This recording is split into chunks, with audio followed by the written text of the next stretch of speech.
को नमस्कार, मेरा नाम डॉक्टर ललित कुमार राय है और मैं सन फार्मा का मेडिकल ऑफिसर हूँ। और आज आप लोगों को इस वीडियो के माध्यम से आप लोगों को कोविड-19 के बारे में कुछ जानकारी देना चाहता हूँ। सबसे पहले इसका साइन एंड सिम्टम्स। इसका सबसे कॉमन साइन एंड सिम्टम्स है फीवर यानी कि बुखार, ड्राई कफ, सूखा खांसी और टायर्डनेस मतलब थकान।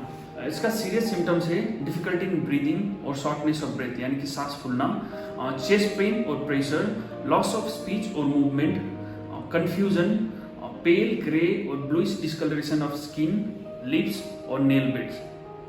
नाउ कॉन्टैक्ट, इसको कौन सा लोगों को कॉन्टैक्ट बोल सकते हैं। एक नंबर है a person living in the same household as a कोविड-19 केस, मतलब एक ही घर पे कोविड-19 पेशेंट के साथ रहने वाला लोगों को कॉन्टैक्ट बोल सकते हैं। और दूसरा है a person having direct physical contact with covid case और his her infectious secretions without recommended PPE और possible breach of PPE, मतलब जो लोग कोविड-19 पेशेंट को केयर कर रहा है उसका अच्छे से PPE किट यूज नहीं किया या PPE किट में कुछ प्रॉब्लम है, उन लोगों को कॉन्टैक्ट बोल सकते हैं। और तीसरा है a person who was in a close environment or had face-to-face contact with COVID-19 case at a distance of within 1 meter, मतलब जो पर्सन कोविड-19 पेशेंट के साथ फेस टू फेस कांटेक्ट में जैसे साथ में काम कर रहा है विद इन 1 मीटर के डिस्टेंस में, वो लोगों को कांटेक्ट बोल सकते हैं हम लोग। और तीसरा है high risk condition for severe disease और मोर्टेलिटी, मतलब कौन से केसेस पे हम लोग बोल सकते हैं कि इनको सीरियस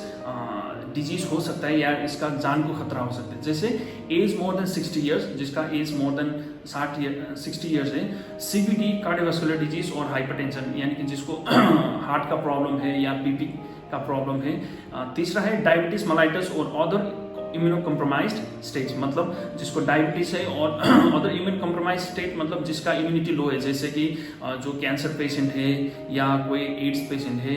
और तीसरा है क्रॉनिक लंग, किडनी और लिवर डिजीज, जिसको लंबा टाइम से लंग्स का, किडनी का या लिवर का प्रॉब्लम चल रहा है। और फिफ्थ है ओबेसिटी, मतलब यानी कि मोटापन ज्यादा होना। फिफ्थ पॉइंट है प्रिवेंशन, इसको हम लोग कैसे प्रिवेंट कर सकते हैं। जैसे स्टे होम, घर पे रहना, सैनिटाइज हाथ को अच्छे से सैनिटाइज करना, वेयर मास्क, हमेशा मास्क पहनना और कीप मिनिमम 6 फीट डिस्टेंस, यानी कि 2 आदमी के बीच मिनिमम 6 फीट का डिस्टेंस होना चाहिए। और टेक वैक्सीन, जो वैक्सीन आप लोगों को एलोकेटेड है वो लेना पड़ेगा। और 6th पॉइंट है home quarantine, isolation and care for covid contact and patient, मतलब होम क्वारंटाइन या आइसोलेशन पे हम लोग कोविड-19 पेशेंट या कॉन्टैक्ट को कैसे केयर कर सकते हैं। नंबर 1 है क्वारंटाइन पीरियड, मतलब 14 days for primary asymptomatic contact, मतलब क्वारंटाइन पीरियड मतलब क्या है कि जो आदमी कांटेक्ट पे आया है कोविड-19 केस के साथ और वो असिम्टोमेटिक है, उसको हम लोग 14 डेज तक क्वारंटाइन में रख सकते हैं।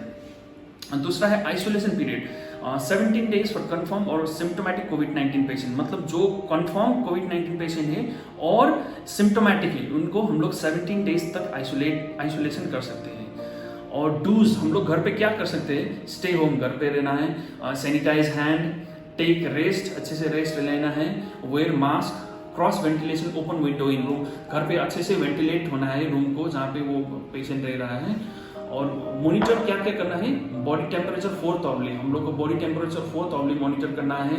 Oxygen saturation by oximeter 4th hourly, हम लोग को ऑक्सीमीटर से ऑक्सीजन सेचुरेशन अच्छे से मॉनिटर करना है 4th आवली 4 घंटे में।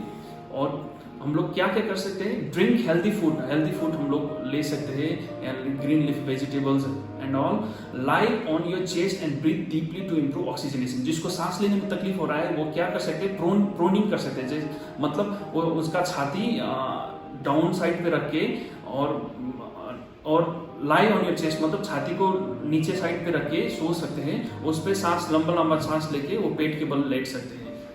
और paracetamol cough syrup as required, और पैरासीटामोल और कफ सिरप आप जैसे रिक्वायरमेंट हो वैसे ले सकते हैं। मल्टीविटामिन ले सकते हैं, मिनरल्स ले सकते हैं, स्टीम इनहेलेशन कर सकते हैं एंड वार्म वाटर गार्गल कर सकते हैं। और क्या क्या नहीं करना है घर पे, do not take any medication without an advice of medical practitioner, जो मैंने पहले बोला ये इसके अलावा कोई भी न्यू मेडिकेशंस और या अदर मेडिकेशंस मेडिकल प्रैक्टिशनर्स के एडवाइस के अलावा आप मत लीजिए। और दूसरा है do not use oxygen cylinder without advice, घर पे ऑक्सीजन सिलेंडर एडवाइस के बिना यूज मत कीजिए। Sudden point is seek medical consultation. कब मेडिकल डॉक्टर को आप कंसल्ट कर सकते हैं? Number 1, oxygen saturation less than और इक्वल टू 93%। जब ऑक्सीजन सेचुरेशन 93 और 93 से नीचे आ रहा है तब डॉक्टर से कांटेक्ट करना है।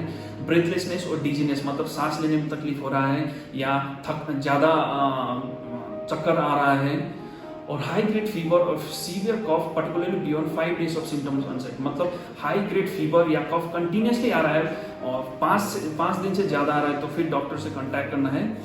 और low threshold to be kept for those with any of the high risk feature. मतलब जो मैंने हाई रिस्क कंडीशंस बोला पहले, वो कंडीशंस किसी को है तो उसको लो थ्रेशोल्ड पे रखना है। मतलब थोड़ा सा सिम्टम्स आएगा तो भी डॉक्टर को कंसल्ट करना है।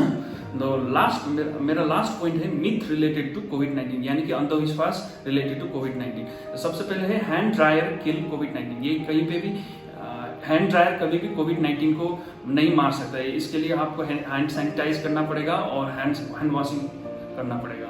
दूसरा है गार्लिक प्रोटेक्ट अगेंस्ट कोविड-19। कहीं पे भी स्टडी नहीं है कि ये गार्लिक कोविड-19 से प्रोटेक्ट कर सकते हैं। तीसरा पॉइंट है drinking alcohol reduces the risk of covid infection. ये भी कहीं पे भी स्टडी नहीं है कि अल्कोहल कोविड-19 को कम कर सकते हैं, यानी बट अल्कोहल थोड़ा सा इम्यूनिटी घटाते हैं, उससे और प्रॉब्लम हो सकता है कोविड-19 से। इफ यू रिसीव कोविड-19 vaccine then you will no longer transmit COVID to other. ये भी अंधविश्वास है कि कोविड-19 वैक्सीन लेने के बाद भी लोग ट्रांसमिट कर सकते हैं किसी, और बाकी वो जो प्रिकॉशंस है वो सारा कुछ लेना पड़ेगा आफ्टर कोविड-19 वैक्सीन रिसीव करने के बाद भी। वायरस डाइज विद टेम्परेचर और सराउंडिंग राइजेस। ये भी अंधविश्वास है कि वो जहाँ पे भी टेम्परेचर हाई है वहाँ पे वायरस सर्वाइव नहीं कर सकते। ये भी नहीं है, गर्म जगह पे भी वायरस सर्वाइव कर सकते हैं। ये जो मैंने इंस्ट्रक्शन लिया है ये सब एम्स, ICMR और ministry of health and family welfare government of India से लिया हुआ है। नमस्कार।